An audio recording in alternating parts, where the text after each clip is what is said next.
Bonjour à tous et bienvenue dans Smart Patrimoine. Smart Patrimoine, l'émission qui vous accompagne dans la gestion de vos finances personnelles et qui décrypte également avec vous les actualités et les enjeux du secteur de la gestion de patrimoine. Une émission tous les jours à 13h sur Bismart. Et au sommaire de cette édition, nous reviendrons en première partie donc, de Smart Patrimoine sur la COP15 qui se tiendra début décembre à Montréal. Une COP15 dédiée à la biodiversité. Nous nous demanderons ensemble comment le sujet biodiversité est un sujet qui doit être également pris à bras-le-corps par le secteur financier. Nous aurons pour cela le plaisir de recevoir sur le plateau de Smart Patrimoine Marguerite Culot, directrice des programmes du développement et des relations institutionnelles de Finance for Tomorrow.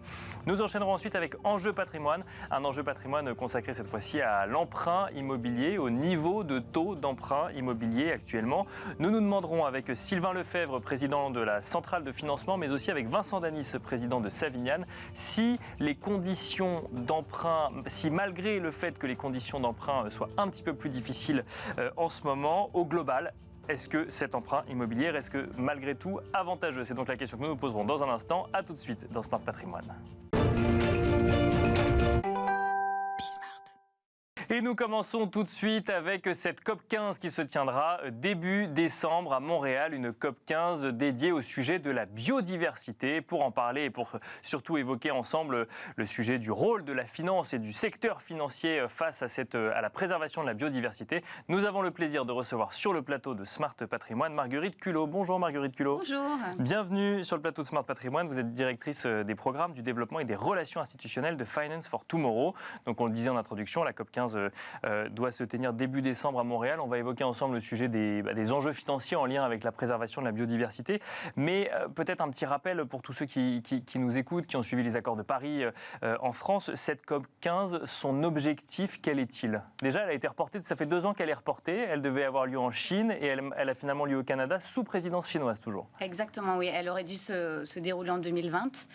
10 ans après une grosse COP biodiversité qui a eu lieu au Japon et qui a fixé des objectifs à la communauté internationale pour préserver cette biodiversité qui est un peu le tissu vivant de la planète duquel on dépend énormément, nous, êtres humains. Bien sûr, oui. Parce que vous savez qu'on est nous-mêmes biodiversité, hein, mais qu'on dépend... On en fait partie. On en fait partie.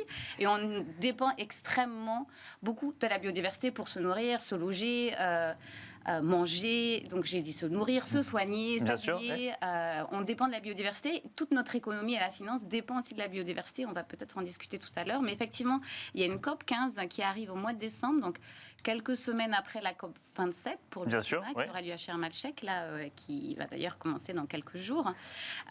L'objectif de cette COP 15, c'est vraiment de redessiner un cadre mondial, donc un cadre international pour la biodiversité pour éviter son érosion. On sait qu'elle s'effondre petit à petit.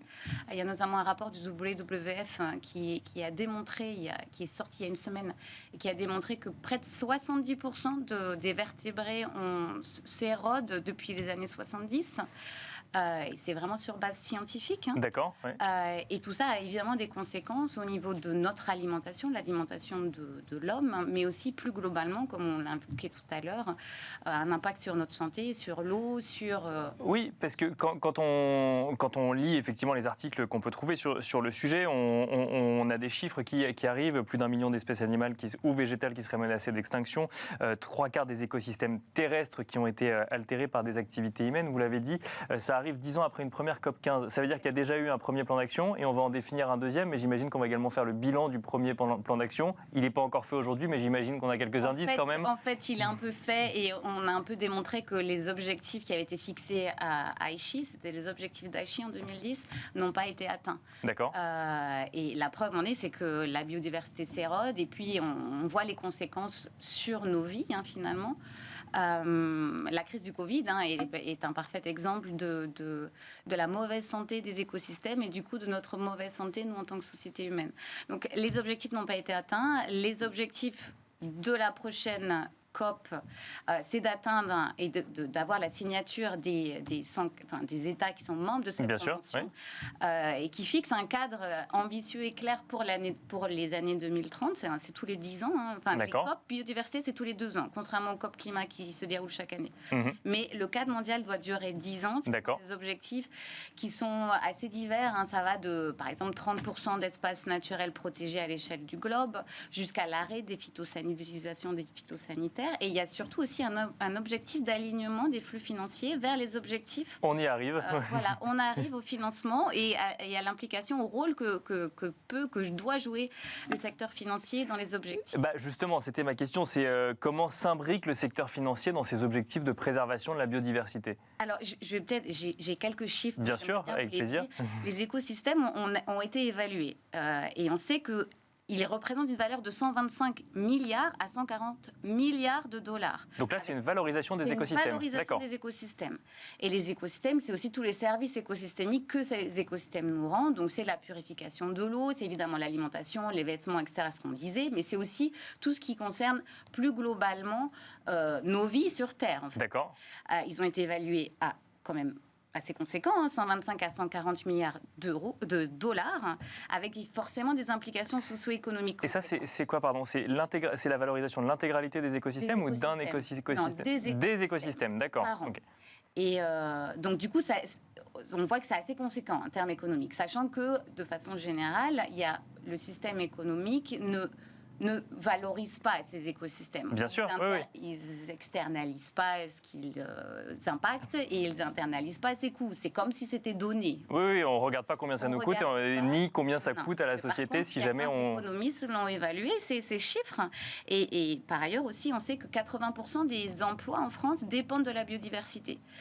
Une autre étude intéressante, c'est une étude de la Banque de France avec des partenaires comme l'Office français de la biodiversité, l'Agence française de développement ou la Caisse des dépôts-consignations pour la biodiversité ont évalué que 42% de la valeur des titres détenus par des institutions financières dépendent directement de la biodiversité. D'accord, donc ça veut dire que l'activité des sociétés concernées est liée à un moment ou à un autre à la biodiversité. Que ce soit l'eau, que ce soit effectivement des espèces animales ou végétales. Exactement. D'accord. Exactement. Donc on voit que si ça s'érode et si parce que finalement c'est un peu comme le climat, il y a un tipping point, si jamais on arrive à un point de non-retour, on appelle ça l'effondrement de la biodiversité. Ce qui est assez particulier, c'est qu'il y a toujours eu des effondrements et des extinctions. Les dinosaures nous l'ont prouvé. Bien sûr. Mais cette extinction-là est particulière parce qu'elle va à un rythme 100 à 1000 fois plus vite que les précédentes extinctions. Donc on voit que finalement, si la biodiversité est de façon générale assez résiliente, elle ne va pas pouvoir s'adapter parce que le rythme est trop important. Et donc, du coup, forcément, les conséquences seront nombreuses et forcément aussi sur l'économie et la finance, vu les interdépendances entre l'économie, la valeur économique, le secteur économique réel. Bien sûr, oui. Et la finance. Et donc, du coup, comment est-ce que la finance peut agir, ou en tout cas, comment est-ce que la finance rentre sur cet échiquier? C'est-à-dire, par exemple, là, on a donné une valorisation des écosystèmes. Pourquoi? Parce que ça permet de donner, par exemple, une même variable pour tout le monde, pour comprendre effectivement comment on comptabilise un impact ou non sur un écosystème. Alors, on peut, du coup, c'est vraiment un titre d'informatif et de sensibilisation des acteurs économiques et financiers. On voit, ils doivent chacun comprendre les impacts et les dépendances de leurs activités sur la biodiversité et comprendre en retour ce que la biodiversité leur apporte.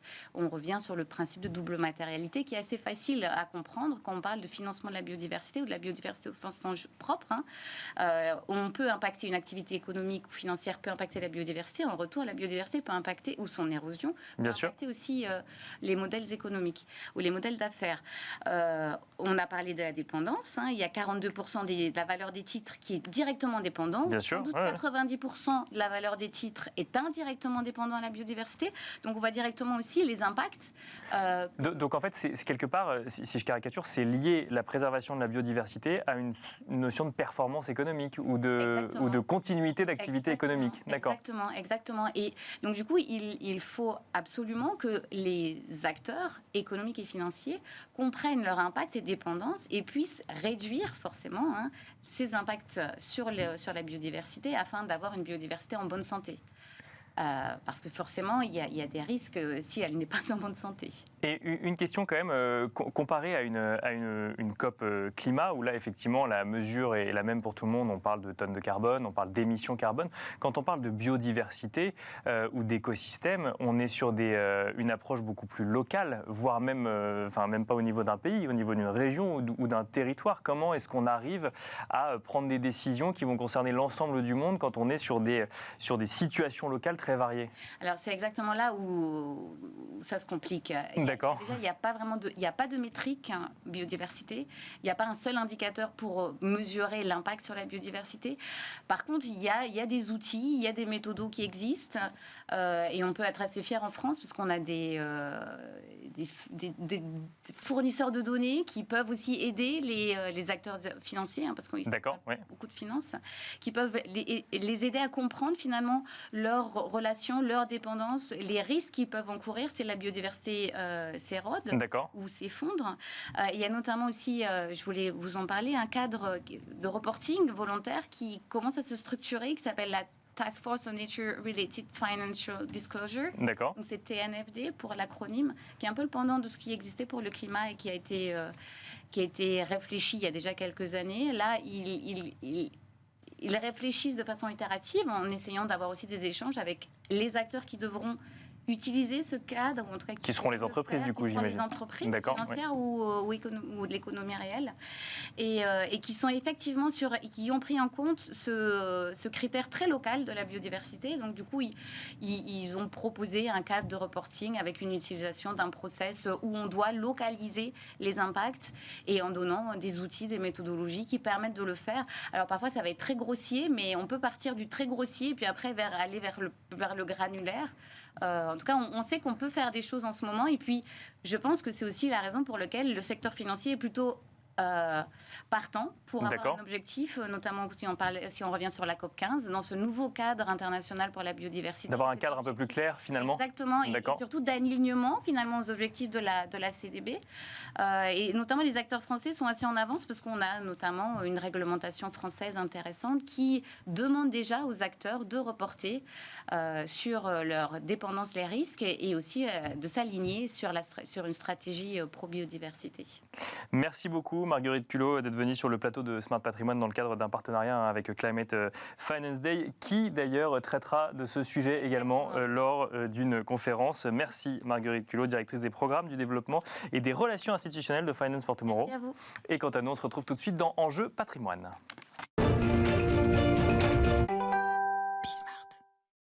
Et nous enchaînons à présent avec Enjeu Patrimoine, un enjeu patrimoine consacré à une seule question. Au global, l'emprunt immobilier reste-t-il malgré tout avantageux? Vous l'aurez compris, si nous posons la question en ce sens, c'est que certains indices peuvent montrer qu'il est moins avantageux d'emprunter aujourd'hui qu'il y a quelques mois, notamment la hausse des taux de crédit immobilier pratiqués par les banques aujourd'hui, en lien avec les hausses de taux décidées par la Banque Centrale Européenne, et en France plus particulièrement le blocage d'un certain dossier en lien avec le taux d'usure. Mais dans un contexte inflationniste, on peut donc se poser cette question. Au global, l'emprunt immobilier reste-t-il malgré tout avantageux? Une question que nous allons poser à nos deux intervenants. Sylvain Lefebvre, tout d'abord, qui nous accompagne. Bonjour Sylvain Lefebvre. Bonjour. Vous êtes président de la centrale de financement et nous avons le plaisir également d'être accompagné par Vincent Danis. Bonjour Vincent Danis. Bonjour. Vous êtes président de Savignane. On va commencer avec vous, Sylvain Lefebvre. Avant de nous demander si au global l'emprunt immobilier reste avantageux, si on se pose la question, c'est que les conditions d'emprunt sont plus complexes aujourd'hui qu'il y a quelques mois, et ce malgré une nouvelle hausse du taux d'usure qui est intervenue début octobre. Alors oui, il y a deux choses. Il y a la nature, il y a d'abord le niveau de taux, puis après il y a comment on le pratique pour arriver à un octroi de crédit. Le taux aujourd'hui, 2,4, 2,5 sur 25 ans, finalement, c'est le double d'il y a un an, mais ça n'est que 2,4 ou 2,5. Lorsque on a fait des enquêtes sur des clients qui ont emprunté depuis 1967 jusqu'à nos jours, 100% des clients qu'on a interrogés, on en a fait une dizaine, ont toujours emprunté à beaucoup plus cher que ça. Et lorsqu'on leur dit à la fin de l'entretien, aujourd'hui c'est ça le taux d'emprunt, ils ont du mal à le comprendre. D'accord, ils ont du mal à comprendre qu'on trouve ça excessif par rapport à il y a un an. Voilà, parce que finalement ça reste très bas. Et il y avait des constantes dans tous ces ménages français qui empruntaient en 67, en 74. Ils avaient la crise de l'énergie, on l'a. Ils avaient une inflation forte, on l'a. D'accord. Donc on retrouve des paramètres qui fait que finalement, plus il y a de l'inflation, mieux faut s'endetter, et plus vite faut s'endetter. Et on a surtout quelque chose à gérer, c'est le pouvoir d'achat des ménages français. Donc le taux d'usure, qui est le deuxième élément que vous évoquiez, consiste à dire qu'on protège a priori, enfin le législateur souhaite protéger les ménages français en faisant en sorte de mettre un chapeau autour de ça, de dire on ne dépassera pas un certain taux. Il ne faut pas augmenter trop vite, c'est ça. Voilà. Donc le problème, c'est que ces vieux systèmes archaïques ne sont pas faits pour une économie qui s'emballe et qui va trop vite. Et les deux sujets qu'on a eu depuis 2 ans qui ont posé tous les problèmes que l'on a, c'est une baisse des taux trop rapide et aujourd'hui une hausse des taux très rapide. Et les systèmes de mécanique de calcul de protection de l'emprunteur ne sont pas faits pour des taux qui s'emballent si vite. Et aujourd'hui, dans les deux sens? Dans les deux, alors surtout dans le sens de la hausse. Oui, parce que dans le sens de la baisse, ça dérange moins. Enfin, c'est moins complexe. Pour l'emprunteur, oui, mais s'il n'y a pas d'inflation, etc. Alors il y a 2 ans, le seul sujet pour un emprunteur, c'était d'aller vérifier quel était le coût de son assurance, parce que le taux du crédit était parfois moins cher que le taux de l'assurance. Oui, bien sûr. Oui, Donc là aussi, c'était déstabilisant, mais forcément plus à l'avantage. Mais en tout cas, on dit aux législateurs, c'est bien d'avoir des mécanismes, mais faites en sorte qu'ils soient contemporains et qu'ils correspondent à l'actualité du moment. Et à ce stade, ça n'est pas le cas. Et aujourd'hui, on a un taux d'usure à 3,05 dans des taux qui vont encore augmenter probablement demain, on le sait, qui fait que le taux nominal hors tout frais sera déjà supérieur au taux maximum auquel on peut prêter. Donc clairement, on dit au gouvernement, c'est fini le crédit immobilier pour les 2 mois qui viennent. Ce à quoi parce qu'effectivement, on voit dans la presse, une petite parenthèse là-dessus, mais effectivement, on voit dans la presse que certaines banques, qui sont citées d'ailleurs même, ne prêtent plus. Ça, vous le constatez? Alors oui, il y a d'abord des fonds qui ont racheté des banques. On peut citer HSBC. On voit d'autres groupes qui sont en rapprochement, qui ont des priorités à gérer. J'imagine que c'est à la générale à laquelle vous faites référence, qui ont d'autres sujets, d'autres priorités. Le prêt immobilier n'est plus une priorité, mais surtout dans une époque où le coût de refinancement est plus cher que le taux de l'octroi. Ce n'est pas le problème du prêt, c'est le problème de mettre un chapeau qui est tellement bas qu'on ne peut pas aller au-delà. Si le législateur laissait faire les marchés qui sont assez intelligents pour s'auto-censurer et s'auto... Donc la loi de l'offre et la demande est simplement ça? Et bien sûr, ça suffirait à réguler le marché, on pourrait faire des prêts, car la très bonne nouvelle, et il y en a quand même une, c'est qu'il y a de la demande. Par rapport aux crises qu'on a connues dans le passé, aujourd'hui on a de la demande.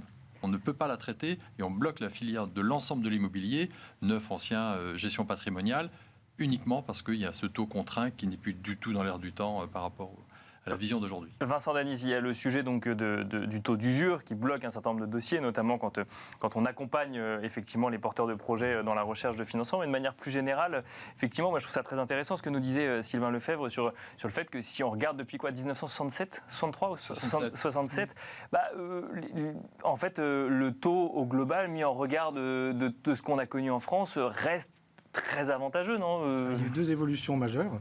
La première, c'est qu'effectivement, il faut que la mentalité des épargnants évolue pour bien considérer que si on est passé de 1 à 3% maximum aujourd'hui de taux d'endettement, de taux de prêt, ce n'est peut-être rien par rapport à les conditions dans lesquelles on pourra emprunter dans 2 ou 3 ans. D'accord, ouais. Et donc, de ce fait, effectivement, comme les conditions de prêt aujourd'hui se retrouvent à des taux bizarrement à un plafond très bas, les personnes qui peuvent accéder au crédit ont très probablement tout intérêt à le faire. Et puis la deuxième évolution majeure, c'est d'avoir une évolution de l'inflation qui fait qu'effectivement, un des meilleurs moyens de se protéger de l'inflation, c'est d'aller anticiper ces projets et d'avoir une dette à rembourser qui devient finalement de moins en moins coûteuse au fil du temps. Alors justement, Vincent Danis, c'est à vous que j'ai envie de poser la question parce que j'imagine que dans les échanges que vous avez avec vos clients, le sujet de l'inflation, de la perte de pouvoir d'achat en lien avec l'inflation est un sujet qui revient souvent. Moi, je vous pose la question à l'inverse. Quand on a un taux de banque, un taux de crédit immobilier qui augmente, l'épargnant ou celui qui achète, il voit un taux qui augmente. Mais quand on lui dit que au regard d'une inflation, finalement, c'est pas si cher que ça, c'est pas quelque chose qui est naturel à comprendre quand même, parce que d'un côté il y a un taux qui augmente, de l'autre il y a juste un pouvoir d'achat qui baisse un peu moins. Mais Alors, je pense déjà qu'il faut distinguer 2 cas de figure. Les personnes qui vont emprunter pour leur résidence principale et qui ont une problématique par rapport à l'inflation, et les personnes que nous voyons le plus souvent en gestion de patrimoine qui vont investir, elles, avec un recours éventuel à crédit. Quand on achète pour sa résidence principale, le sujet inflation, en fait, c'est la protection qu'on a acquise via le prêt sur la partie que l'on a empruntée, qui fait qu'on a une jouissance d'un appartement en présumé plus agréable que celui qu'on avait avant. Et globalement, on aura un prix à la revente qui certes dépendra du cycle futur, mais soit on revendra dans de meilleures conditions, soit on achètera moins cher la suivante. Et entre-temps, on aura eu la protection contre l'inflation. Et je dirais presque quel que soit son niveau. En revanche, si on prend le cas de l'investisseur, lui, il va avoir 2 questions importantes à se poser. La première vis-à-vis de l'inflation, c'est effectivement se dire quelle va être la valeur future du bien dans lequel j'achète. Et ça, au-delà du financement lui-même, combien ça vaut à la fin. Et ensuite, il faut ramener la hausse des taux que l'on a pu voir à des proportions très raisonnables. Si on prend un financement 10 ans de 100 000 euros, chacun fera la règle de 3 qui lui convient. Le coût du crédit, il va être entre 15 000 et 16 000 euros au global. Si avec ça, sur 100 000 euros, vous financez quelque chose type SCPI de rendement qui vous rapportera dans la même durée 50 000 euros, vous avez encore une marge très appréciable, y compris en cas d'inflation future. Donc la question qu'il faut se poser, c'est ce qu'on doit acheter éventuellement. Et vous avez notamment évoqué le sujet de la valorisation en lien avec les cycles futurs. Sylvain Lefebvre, effectivement, il y a l'emprunt. Donc on l'a dit, l'emprunt est toujours avantageux aujourd'hui par rapport à ce qu'on a pu connaître. Et si on met ça au regard d'un contexte économique avec une inflation qui est plus élevée que les taux pratiqués par les banques aujourd'hui. Mais si j'emprunte plus cher aujourd'hui et que le prix, la valeur de mon bien baisse d'un coup d'un seul, ça devient beaucoup moins avantageux. C'est une des angoisses qu'on peut avoir actuellement. Alors, lorsqu'on interviewe l'ensemble de nos clients, 100% des clients qui ont acheté sont heureux de l'avoir fait. On n'en a pas un qui a regretté, et ça depuis de très nombreuses années. D'accord. Ils achètent des résidences principales du coup C'est plutôt. Alors, on commence forcément par les résidences principales avant d'arriver sur l'investissement locatif, évidemment, ou secondaire. Mais donc, le bon sens paysan, il rappelle plusieurs choses. D'abord, quand on regarde sur une période de 20-25 ans, ça reste quand même l'investissement le plus stable et le plus fiable. Et puis l'acquisition immobilière, ça permet de se sédentariser, de sociétalement de s'installer. Ça permet de résoudre le problème de l'inflation, puisque si rester locataire, aujourd'hui, vous imaginez, on a un gouvernement qui nous dit on ne peut pas déroger au taux d'usure, il faut le laisser, il faut le calculer, donc on ne prête plus. Ça veut dire que là, on est censé protéger, ou ce taux est censé protéger les ménages français. C'est vu comme un formidable moyen de limiter la hausse d'un taux de crédit immobilier. Alors c'est faux, puisque du coup, ils n'en prennent pas, on leur dit rester locataire. Et tout le monde sait, tous ceux qui nous entendent savent très bien qu'un loyer va continuer à augmenter. Donc dans une période d'inflation où le loyer va augmenter, où les salaires a priori ne vont pas augmenter autant, on va continuer à obérer le pouvoir d'achat, alors qu'une des premières missions du gouvernement, c'est d'essayer de faire attention à l'inflation et de la juguler. Eh bien, aidons les ménages français de propriétaires, les stabiliser avec un taux fixe, et puis l'inflation fera petit à petit. Ce qui est important aussi, c'est de dire, donc l'immobilier, c'est quand même quelque chose, une valeur forte ancrée, qu'elle soit patrimoniale ou résidence principale, tout simplement, qui est déjà le début du patrimonial, finalement. Bien sûr, oui. Donc ça ancre. La deuxième chose, c'est que c'est la seule façon de créer de la valeur pour le jour où la retraite arrive, de garder un niveau de revenu suffisant, et ça règle aussi le pouvoir d'achat voulu par le gouvernement, de se dire, dans 25 ans, dans 30 ans, les gens seront en retraite, alors peut-être 35, mais lorsqu'ils seront en retraite, eh bien au moins garderont leur pouvoir d'achat parce qu'il n'y aura plus de loyer. Et en fait, on ne comprend pas ce discours volontaire de dire je gère l'inflation et je gère le pouvoir d'achat des ménages, mais pour autant je ne fais rien, je bloque le système. Ça peut évoluer. Il va falloir que ça évolue. Il va falloir que ça évolue, en tout cas la profession le demande. Si emploie. Vincent Danis, vous nous avez dit deux choses sur lesquelles j'aimerais bien revenir. D'un côté, vous nous avez dit si vous pouvez emprunter aujourd'hui. Donc effectivement, on rejoint ce que nous dit Sylvain Lefebvre, c'est que peut-être il y a un peu moins de monde qui peuvent emprunter aujourd'hui, mais si vous pouvez emprunter aujourd'hui, faites-le. Et globalement, au-delà de la résidence principale, n'achetez pas n'importe quoi. En fait, c'est ça que vous nous dites. Parce qu'effectivement, le risque, si l'inflation devait se prolonger et arriver à des taux importants, c'est qu'à un moment donné, vous ayez une répercussion de cette hausse des taux sur les prix du marché. Et là, ça veut dire que l'investissement va se réserver soit à des investisseurs sélectifs, soit à des investisseurs optimistes. D'accord. Si vous achetez un Pinel dans le neuf aujourd'hui à un prix qui peut être considéré comme un prix de haut de marché, vous faites le pari implicite que lorsque vous revendrez dans 10 ans un bien devenu ancien, vous n'ayez pas perdu davantage que la réduction d'impôt que vous avez obtenue au départ. Alors effectivement, il y a beaucoup d'argumentaires très efficaces employés sur les bureaux de vente des promoteurs pour aller expliquer comment le locataire, les impôts vont aller financer le bien futur, mais à condition qu'il n'y ait pas de moins-value à la sortie. Et des sénateurs qui sont qui sont un peu plus critiques sur le Pinel actuellement d'ailleurs. Et je pense à juste titre, c'est-à-dire que d'un point de vue conseiller en gestion de patrimoine qui a l'ambition d'aller revoir ses clients dans 10 ans, dans 12 ans et d'assumer les conséquences des conseils que l'on aura donnés, il y a probablement des choses plus attractives à faire aujourd'hui que d'aller prendre un risque sur une valeur future de marché, sur un bien dont on sait qu'il ne sera pas liquide et dont on n'aura pas intérêt à se séparer, si jamais il y avait une évolution négative. Mais c'est intéressant ce que vous dites, ça veut dire que ce n'est pas parce que vous avez les moyens d'acheter et que vous avez la capacité de financer cet achat immobilier qu'il faut aller acheter, qu'il faut aller prendre un risque complexe dans l'achat que vous allez réaliser. C'est-à-dire que tout immobilier n'est pas un bon immobilier, c'est ça que vous dites. On vous écoutera sur le sujet, Sylvain Lefebvre, vous avez peut-être une vision différente. Mais... Déjà, le marché n'est pas efficient, le marché de l'immobilier. C'est-à-dire que vous prenez une rue et des immeubles présumés semblables, entre le premier étage, le 5e étage d'un immeuble, entre deux immeubles a priori comparables dans la rue, en fait, vous pourrez avoir un écart de prix très important qui dépend de la motivation du vendeur, de son envie de vendre rapidement ou pas.